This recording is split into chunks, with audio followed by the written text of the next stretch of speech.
एक आए इनका समांतर माध्य निकालिए, दशमलव के 2 स्थानों तक निकालिए मेरे भाई, ठीक है। अगर मैं यहां से कहूं कि इनका xi कितना होगा, क्योंकि ये इंटरवल के फॉर्म में दिया हुआ है तो हमें इसका xi निकालना पड़ेगा।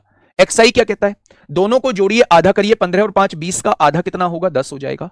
15 और 25 40 का आधा 20 हो जाएगा। 25 और 35 60 का आधा 30 हो जाएगा मेरे भाई। 35 और 45 कितना, 35 और 45 80 का आधा कितना हो जाएगा, 40। यानी आप देखोगे 10-10 का डिफरेंस आ रहा है तो ये 50 होगा और ये 60 हो जाएगा। कोई दिक्कत, तो आप कहेंगे कोई दिक्कत नहीं है।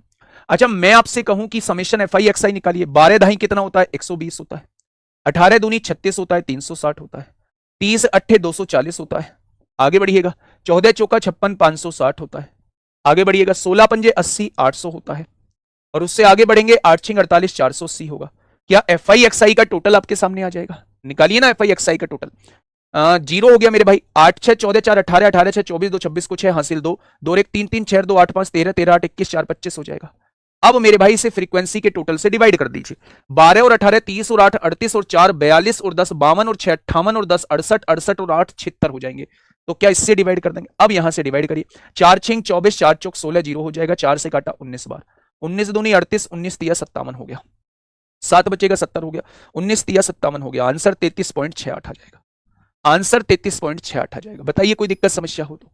कुछ भी नहीं थी, बस केवल कैलकुलेशन करनी थी। और कहां पूछा गया है, 2024 में आपसे पूछा गया है।